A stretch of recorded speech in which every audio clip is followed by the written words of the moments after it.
பிறப்பாலேயே தெய்வீக சக்தி உள்ளவர்கள். அதே போல் தெய்வ திருமகள், தெய்வ திருமகன் என்று சொல்வார்கள். அப்படி ஒரு பிறப்பு இந்த தனுசு ராசி லக்னத்தில் பிறந்தவர்களுக்கு இருக்கும். ராஜாவுக்கு ராஜான்னா அண்டா, எனக்கு மந்திரிங்க யாரும் இல்ல, அடுத்த பண்ண கெடுத்ததில்ல, வைத்தலத்தான் அடித்ததில்ல, உழைப்ப நம்பி பிழைத்திருக்கேண்டா, இந்த உண்மையான ஊருக்குள்ள மடியில் கனம் என்றால் தான் வழியில் பயம் இருக்கும் என்பது போல் எப்பொழுதும் நீதிக்கும் நேர்மைக்கும் சொந்தக்காரராகிய தனுசு ராசி லக்னத்தில் பிறந்த ஆண் பெண் அனைவருக்கும் இயற்கை ஜோதிடம் சார்பாக என் இதயங்கணித வணக்கத்தை தெரிவித்துக் கொள்கிறேன். காலபுருஷ தத்துவப்படி 9ஆம் ராசியான தனுசு ராசி. இந்த 9ஆம் இடம் என்பது தகப்பன் ஸ்தானம். அதனால தான் இந்த தனுசு ராசியில் பிறப்பவர்கள் அத்தனை பேரும் ஒரு தகப்பனுக்கு ஈடாகத்தான் பொறுப்பு இருக்கும். இதில் பிறந்த ஆணுக்கும் சரி பெண்ணுக்கும் சரி ஒரு குறிப்பிட்ட வயதிற்கு மேல் ஒரு தகப்பன் எந்த அளவுக்கு ஒரு குடும்பத்தை பொறுப்பெடுத்துக்குவார்களோ அந்த மாதிரி இவர்கள் பொறுப்பெடுத்துக்குவார்கள். இந்த தனுசில் பிறந்த பெண்கள் கூட திருமணத்துக்கு பிறகு ஒரு குறிப்பிட்ட வருடத்துக்கு மேல் வீட்டு நிர்வாகமாக இருக்கட்டும், தொழில் நிர்வாகமாக இருக்கட்டும், தன் கையில் இவர்கள் எடுத்துக்கொள்வார்கள் அல்லது தானே வந்து மடியில் விழும். ஏன்னா இவர்கள் எந்த ஒரு விஷயத்திலும் பொறுப்புணர்ச்சி அதிகம் மிக்கவர்கள். அதே போல தனுசு ராசியில் பிறந்த ஆண்களும் சளைத்தவர்கள் அல்ல. எங்கும் எதிலும் தலை வணங்காமல் வாழ்வது எப்படி, எந்த ஒரு விஷயத்தையும் துரிதமாக செயல்பட்டு வாழ்வில் முன்னேற்றமான விஷயங்களுக்கு முக்கியத்துவம் கொடுப்பார்கள். இவர்களுக்கு 2ஆம் இடம் சனி பகவான். 2ஆம் இடம் என்பது சகோதர ஸ்தானம், தன்னுடைய உழைப்பு ஸ்தானம், வருமான ஸ்தானம். ஆக இவர்கள் உழைப்புக்கு தகுந்த வருமானம் வருமா என்றால் நிச்சயம் போராடித்தான் அந்த வருமானத்தை பெற வேண்டும். எப்பொழுதுமே தனுசு ராசிக்காரர்களுக்கு திறமை அதிகம். ஏனென்றால் 3ஆம் இடமும் சனி பகவானே. ஆக கடுமையான உழைப்பும் கடுமையான முயற்சியும் செய்யக்கூடியவர்கள். இவர்கள் 1000 ரூபாய்க்கு உழைத்தால் 900 ரூபாய் தான் கிடைக்கும், 100 ரூபாய் கிடைக்காது. அந்த மாதிரி இவர்களுடைய உழைப்புக்கு தகுந்த சன்மானம் கிடைக்காது. ஆனாலும் உழைக்க தயங்க மாட்டார்கள். வாழ்வில் எப்படியாவது ஒரு நல்ல நிலைக்கு வர வேண்டும் என்ற லட்சியத்தோடு பயணிக்கக்கூடியவர்கள் இந்த தனுசு ராசி லக்னத்தில் பிறந்த ஆணும் பெண்ணும். 2ஆம் பாவகம் சனி பகவான் என்பதால் இவர்கள் பேச்சில் எப்பொழுதும் ஒரு ஸ்ட்ரிக்ட் இருக்கும், ஒரு விரக்தி தன்மை இருக்கும். இவர் வாழ்விலே மைனஸ் ஆகிறது என்றால் இவருடைய பேச்சே தான். இவர்களே தான் எதிரியாக இருப்பார்கள். ஏனென்றால் நெகட்டிவான சில பேச்சுகளை இவர்கள் அறியாமல் பேசி பொதுவாக சொல்லுவார்கள், நம்ம என்ன நினைக்கிறோமோ, நம்ம என்ன பேசுகிறோமோ அதுவே நம்ம வாழ்க்கையில் அமையும் என்று. அந்த மாதிரி பார்க்க போனால் இந்த 9ஆம் இடத்து ராசி பாக்கியஸ்தானமான ராசி. இவர்களுக்கு அதிர்ஷ்டம் ஒரு குறை இருக்காது. எப்படியும் ஏதாவது ஒரு வழியில் ஏதோ ஒரு கதவை தட்டிவிடும். ஏனென்றால் காலபுருஷ தத்துவப்படி 9ஆம் இடம் பாக்கியஸ்தானம். அனைத்து ஸ்தானத்துக்கும் மேல் போஸ்டாக குருவாக அமையக்கூடிய ராசி. ஆனாலும் 2ஆம் இடம் சனி என்பதால் இவர்கள் நாக்கே தான் இவர்களுக்கு எதிரியாக அமையும். இந்த தனுசு ராசிக்காரர்கள் பேசும் பொழுது நெகட்டிவ்களை கொஞ்சம் குறைத்து கொண்டு, விரக்தியான சொற்களை குறைத்து கொண்டு, வாழ்வில் பாசிட்டிவான விஷயங்களை அவர்கள் கையில் எடுக்க வேண்டும். ஆனால் ஆன்மீகம் என்பது இவர்களுக்கு யாரும் சொல்லவே தேவையில்லை. ஏதோ ஒரு வழியில் அவரவர் மதப்படி இறைவனை தொழாத நாள் இருக்காது, வேண்டுதல் செய்யாத நாட்களே இருக்காது. ஏதாவது ஒரு கடவுளுக்கு ஏதாவது ஒரு காணிக்கையை தருகிறேன், எனக்கு அதை செய்து கொடு, இதை செய்து கொடு என்று இந்த சாமிக்கு லஞ்சம் கொடுப்பார்கள் என்று கேள்விப்பட்டிருக்கோம் இல்லையா? அந்த வகையால பிறக்கக்கூடியவர்கள் தான் இந்த தனுசு ராசிக்காரர்கள். சுவாமி எனக்கு அதை செய், எனக்கு இதை செய். இவர் இஸ்லாமியாக பிறந்திருந்தாலும் சரி, இவர்கள் எந்த மதமாக இருந்தாலும் சரி, கடவுளுக்கு நான் அதை செய்கிறேன், இதை செய்கிறேன், நான் நினைத்தது நடக்க வேண்டும் என்று மன உறுதி எடுத்துக்கொண்டே இருப்பார்கள். அப்படி எடுக்காத ஒரு நாள் கூட இவர்களுக்கு இருக்காது. அதே போல் தெய்வ திருமகள், தெய்வ திருமகன் என்று சொல்வார்கள். அப்படி ஒரு பிறப்பு இந்த தனுசு ராசி லக்னத்தில் பிறந்தவர்களுக்கு இருக்கும். பிறப்பாலேயே தெய்வீக சக்தி உள்ளவர்கள். ஆனால் தன்னுடைய சக்தியை இவர்கள் உணராமல் எங்கெங்கோ தேடி அலைந்து கொண்டிருந்தால் இவர்களுடைய சக்தி தான் வேஸ்ட் ஆகும்.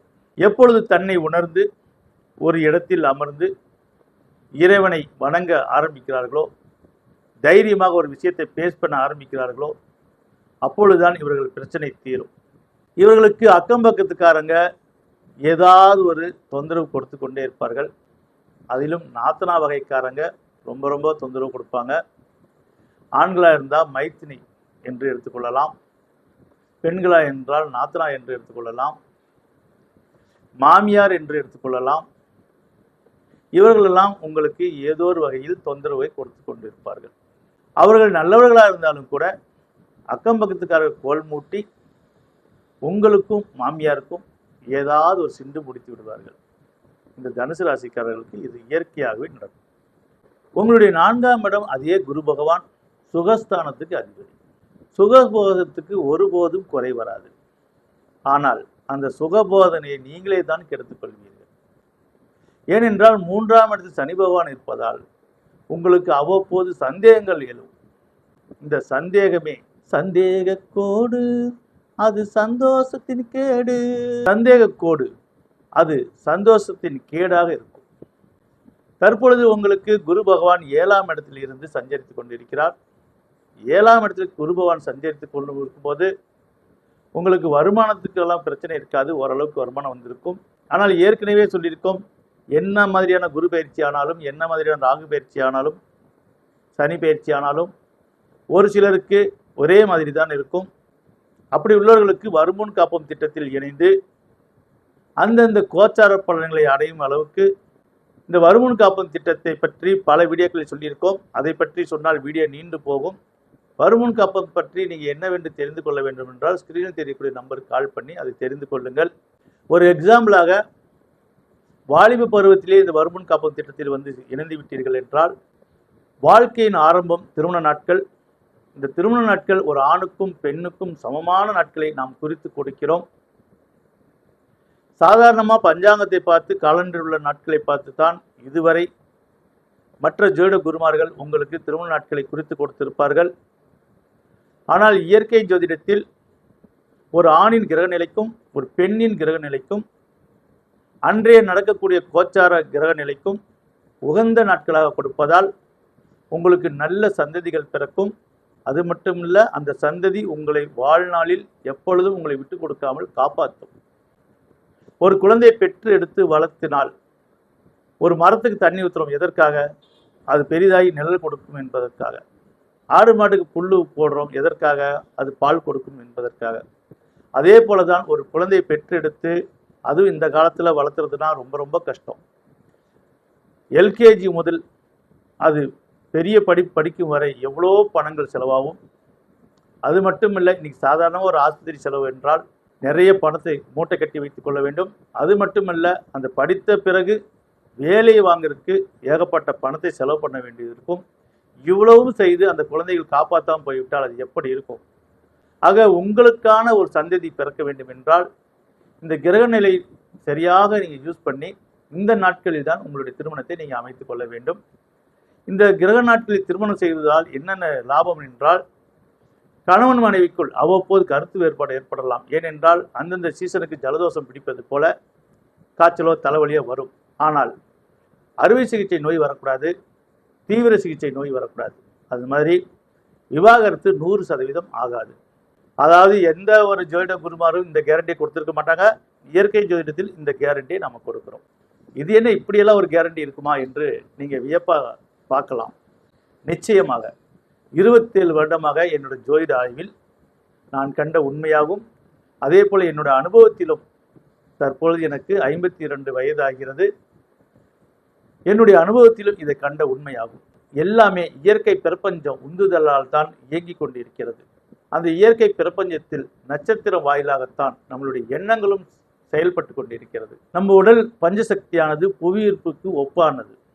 இந்த புவியீர்ப்பு சக்தி சரியாக நம்ம உடலில் மின்சார சக்தி ஏற்பட வேண்டும் என்றால் இந்த கிரகங்களை அனுசரித்து நம் வாழ்நாளில் நம்மளுடைய எண்ணங்களை பாசிட்டிவாக எடுத்து வைத்தோம் என்றால் நிச்சயமாக நெகட்டிவ்கள் ஒதுங்கும்.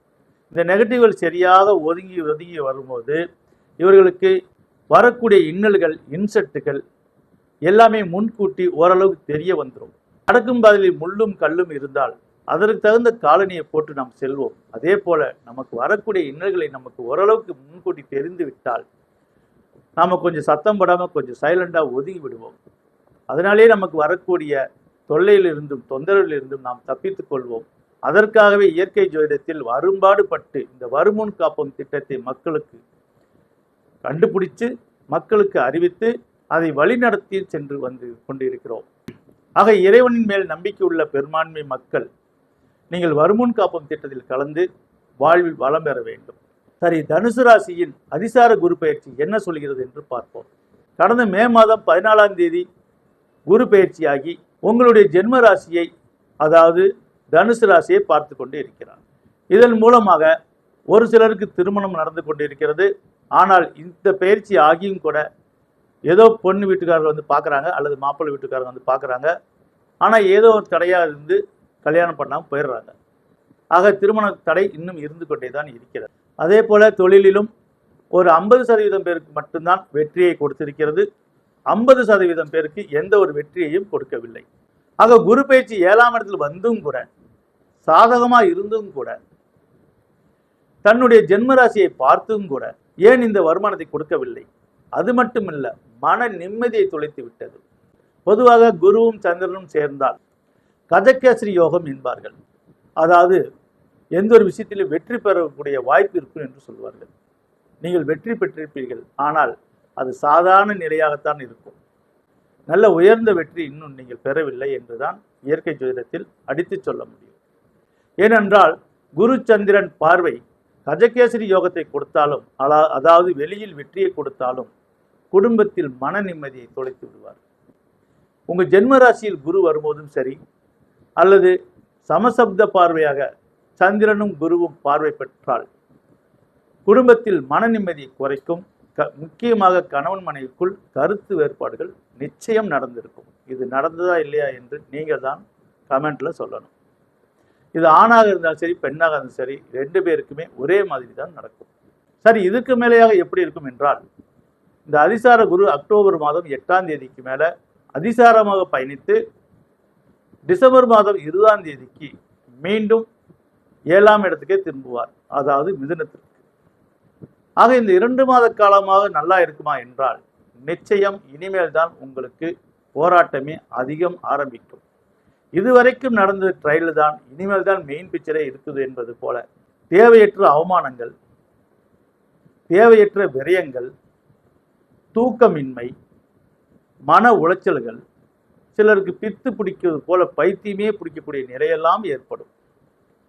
பயந்து விடாதீர்கள், என்ன இப்படியெல்லாம் சொல்றோம் என்று. ஏனென்றால் இயற்கை ஜோதிடத்தை ஏற்கனவே பார்த்திருக்கிறவர்களுக்கு புரியும். எந்த ஒரு விஷயத்தையும் முழுமையாக மனம் திறந்து ஓப்பனாக சொல்வோம். ஏன் அந்த ஓப்பனாக சொல்கிறோம் என்றால், முன்னெச்சரிக்கையாக நீங்க இருக்க வேண்டும் என்பதற்காகத்தான். ஒரு நெகட்டிவான விஷயம் நம்மை நோக்கி வருது என்று நமக்கு தெரிந்த பிறகு அதற்கு தகுந்த மாதிரி நம்ம மனப்பக்குவத்தை வைத்து கொண்டோம் என்றால், நாம் அதுக்கு தகுந்த மாதிரி நடந்து கொண்டோம் என்றால், அதிலிருந்து நம்ம கொஞ்சம் விலகி செல்வோம். அதனால் நேரடியாக நெருப்பில் வேகாமல் ஏதோ அனலாது உடம்புல அடிக்கிற அளவுக்கு நம்ம விலகி செல்வோம். அதற்காகத்தான் இந்த உண்மையை உங்களுக்கு எப்பொழுதுமே எல்லா பதிவிலும் இப்படித்தான் சொல்லி கொண்டிருக்கிறோம். ஏற்கனவே பார்த்தவர்களுக்கு இது புரியும். புதிதாக பார்க்கிறவர்கள் கோபித்து கொள்ளாமல் என்ன சொல்கிறோம் என்று கொஞ்சம் கவனித்து உங்கள் வாழ்க்கைக்கு இது பிரயோஜனமாக எடுத்துக்கொள்ளுங்கள். ஏனென்றால் இயற்கை ஜோதிடத்தில் எப்பொழுதுமே ஏதோ வீடியோ போடுறோம் என்று போட மாட்டோம். ஒரு ஜாதகத்தில் என்ன சொல்லுகிறோமோ அந்த அளவுக்கு பொறுப்புணர்ச்சியோடு தான் சொல்லுவோம். அப்படி பார்க்கும் பொழுது 8ஆம் இடத்தில் வரக்கூடிய குரு பகவான் 5ஆம் பார்வையாக உங்களுடைய 12ஆம் இடத்தை பார்வையிடுவார். 12ஆம் இடம் என்பது விரயஸ்தானம். 12ஆம் இடத்துல வரும்போது மன நிம்மதிக்காக கோயில் குளம் என்று நீங்கள் அலையக்கூடிய நிலைகள் ஏற்படும். அல்லது வீட்டில் ஆதரவு இல்லாதனால வெளியே ஆதரவை தேடி நீங்கள் போகக்கூடும். அப்படி போகும்போது உங்களுக்கு விரயங்கள் பயங்கரமாக ஆகும். உங்களுடைய காசு தான் உங்களுக்கு செலவாகும். ஒரு எக்ஸாம்பிளாக நம்மளுக்கு கஷ்டமாக இருக்குது, ஒரு சொந்தக்கார வீட்லேயோ ஒரு அம்மா வீட்லேயோ போய் உட்காரலாம் என்று சொன்னால் உங்கள் காசை செலவு பண்ணி தான் நீங்கள் அங்கே சாப்பிடணும். அந்த நிலை தான் உங்களுக்கு ஏற்படும். இது சிறு வயது முதலே உங்களுக்கு அப்படித்தான் இருக்கும். இந்த கோச்சாரப்படியும் இன்னும் அதிகமாக இருக்கும். அதே போல் இந்த 5ஆம் பார்வை 12ஆம் இடத்தை பார்ப்பதால் உங்களுடைய கற்புக்கே சோதனை வரும். நீங்கள் ஆணாக இருந்தாலும் சரி, பெண்ணாக இருந்தாலும் சரி, உங்கள் கற்பை சந்தேகிக்கக்கூடிய அளவுக்கு உங்களுடைய செயல்பாடுகளும் உங்களுடைய நடவடிக்கையும் இருக்கும். அதே போல உங்களுடைய குடும்பத்திலும் அந்த சந்தேகங்களை ஏற்பட்டு மனச்சங்கடத்தை பயங்கரமாக உருவாக்கும். அதனால இந்த மாதிரி காலகட்டத்தில் யாரிடம் எப்படி பேசுகிறோம், என்ன மாதிரி பேசுகிறோம் என்று நீங்கள் நிதானமாக இருக்க வேண்டும். ஏனென்றால் 8ஆம் இடத்தில் இருக்கும் குரு 7ஆம் பார்வையாக உங்களுடைய 2ஆம் இடத்தை பார்வையிடும். அந்த 2ஆம் இடம் ஏற்கனவே சொல்லியிருக்கோம் சனி பகவான் வீடு. அது இல்லாமல் அந்த குரு நீச்சம் பெறக்கூடிய வீடு. ஆக இதனால வருமானம் குறையுமா என்றால் நிச்சயம் வருமானம் குறையாது. வருமானத்தில் மிகப்பெரிய நஷ்டம் வராது. ஏதோ ஓரளவுக்காவது வருமானம் வரும். ஆனால் குடும்பத்தில் வாக்குவாதம் முட்டும். நீங்கள் முடிஞ்ச அளவுக்கு இந்த இடத்துல வாக்குவாதமே பண்ணக்கூடாது. அதே போல பழிக்கு பழி தீர்ப்பது போல ஏற்கனவே நீங்கள் ஏதோ செஞ்ச தவறுக்கு உங்களுக்கு அந்த பழியை தீர்க்கக்கூடிய எதிரிகள் செய்வார்கள். நீங்கள் பெண்ணாக இருந்தால் உங்களுக்கு சக்காலத்திய வரக்கூடிய வாய்ப்பு இருக்கிறது. நீங்கள் ஆணாக இருந்தால் அதே போல நீங்கள் எடுத்துக்கொள்ளுங்கள். இந்த மாதிரியான ஒரு வாய்ப்புகள் இருக்கிறது. ஆக மொத்தம் இது ஒரு சோதனை காலம் என்றே சொல்லலாம். எவ்வளவுதான் அடித்தாலும் அஜித் படத்துல சாப்பாடு போட்டு அடிப்பார்.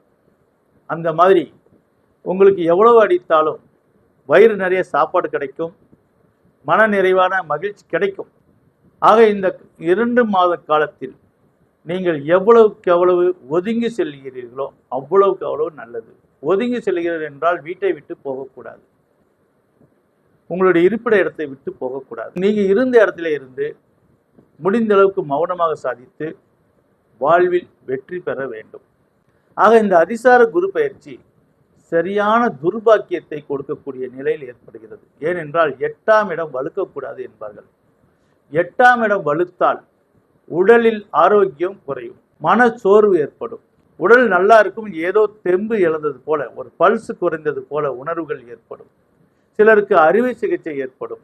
இந்த காலகட்டத்தில் லாங் பயணம் நீங்கள் போகக்கூடாது. அதிலும் இரவு நேரத்தில் நீங்கள் பயணிக்கக்கூடாது. பயணித்தால் விபத்தாகக்கூடிய நிலைகள் ஏற்படும். டிரைவர் தொழில் செய்கிறவங்க அன்டைமில் முடிந்த அளவுக்கு வண்டியை ஓரங்கட்டி வைத்து விடுங்கள். குறைந்தது டிரைவர்கள் எல்லாம் 1 மணிக்கு மேலே 2 மணிக்கு மேலே நிப்பாட்டி ஒரு 5 மணி வரைக்கும் 3 மணி நேரம் தூங்குவாங்க. ஆனால் இந்த காலகட்டத்தில் என்ன செய்யணும் என்றால் 11 மணிக்கே வண்டியை ஸ்டாப் பண்ணிடணும். அதாவது லாங்காக வண்டி ஓட்டுறவங்க, இந்த என்பி லாரி இந்த மாதிரி லாங்காக ஓட்டுறவங்களாம் கண்டிப்பாக இதை நீங்கள் கடைப்பிடிக்கணும். ஆனால் டூரிஸ்ட் வண்டி ஓட்டுறவங்க அதை கடைப்பிடிக்க முடியாது. முடிந்த அளவுக்கு நீங்கள் நைட் ஷிஃப்ட் பார்க்காம பகல் ஷிஃப்ட் பார்ப்பது நல்லது. அதே போல் பகலில் கூட மிக கவனமாக தான் நீங்கள் வண்டி ஓட்டணும். ஏன்னா இந்த 2 மாதம் உங்களுக்கு மருத்துவ செலவும் வீண் விரயங்களும் கோர்ட்டு கேஸ் என ஏகப்பட்ட அவமானங்களை கொடுப்பதற்காகவே இந்த அதிசார குரு பயிற்சி இருக்கிறது. அதனால் மிக கவனமாக நீங்கள் செயல்படணும். பொதுவாகவே தனுசு ராசிக்காரங்க மற்றவங்களுக்கு தீங்கு செய்ய மனசால கூட நினைக்க மாட்டாங்க. ஆனாலும் உங்களுடைய ஜென்ம கர்மா என்று சொல்வார்கள். அந்த ஜென்ம கர்மா 2ஆம் இடம் சனியாக இருப்பதால் 2ஆம் இடம் என்பது வாழ்க்கை ஸ்தானம், 7ஆம் இடம் என்பது வாழ்க்கை ஸ்தானம். ஆக உங்களுடைய 7ஆம் இடமும் பாதகாதி இடமே, அதாவது மிதுன ராசி புதன் இருக்கக்கூடிய இடம்.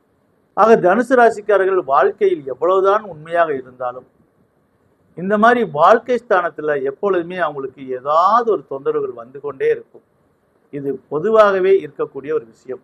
இருந்தாலும் எச்சரிக்கையாக இந்த 2 மாத காலம் நீங்கள் மிக கவனமாக இருக்க வேண்டும். இந்த 2 மாதம் முடித்து மீண்டும் அடுத்த மே மாதம் வரை குரு பகவான் உங்களுடைய 7ஆம் இடத்துக்கு வந்து விடுவார். ஆக 7ஆம் இடத்துக்கு வரும் பொழுது இந்த பிரச்சனையெல்லாம் ஓர்ஸாகி ஓரளவுக்கு சுமூகமான விஷயங்களே நடக்கும். ஆக சங்கை எவ்வளவுதான் தீயில் வைத்து எரித்து சுட்டாலும் அது வெண்மையாகத்தான் இருக்கும் என்பது போல வாழ்வில் எவ்வளவு பெரிய சோதனைகள் வந்தாலும் நான் நேர்மையாகத்தான் இருப்பேன் என்று சொல்லக்கூடிய தனுசு ராசி லக்னத்தில் பிறந்த ஆண் பெண் அனைவருக்கும் மீண்டும் அடுத்த பதிவில் சந்திப்போம் என சொல்லி அனைவருக்கும் என் நெஞ்சார்ந்த வணக்கத்தை தெரிவித்துக் கொள்கிறேன்.